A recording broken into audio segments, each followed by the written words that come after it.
हवाले से मजीद भी आपको बताएंगे। अहम खबर शामिल करते हैं। चीफ जस्टिस का हेलीकॉप्टर पर सरगोदा में मेडिकल कॉलेज का दौरा करने का फैसला सामने आया है। चीफ जस्टिस ने रिमार्क्स दिए हैं कि हेलीकॉप्टर का इस्तेमाल सिर्फ वजीर आला नहीं कर सकते।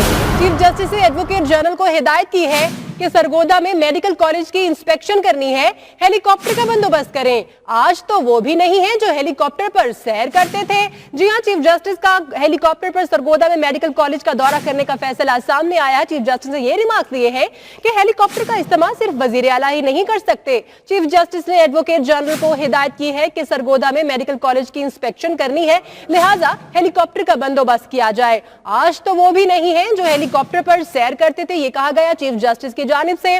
चीफ जस्टिस ऑफ पाकिस्तान ने हेलीकॉप्टर पर सरगोदा में मेडिकल कॉलेज का दौरा करने का फैसला किया है। बात करते हैं हमारे नुमाइंदे शकील सही से भी जानेंगे। अभी आपको बता रहे हैं चीफ जस्टिस का हेलीकॉप्टर पर सरगोदा में मेडिकल कॉलेज का दौरा करने का फैसला किया गया है।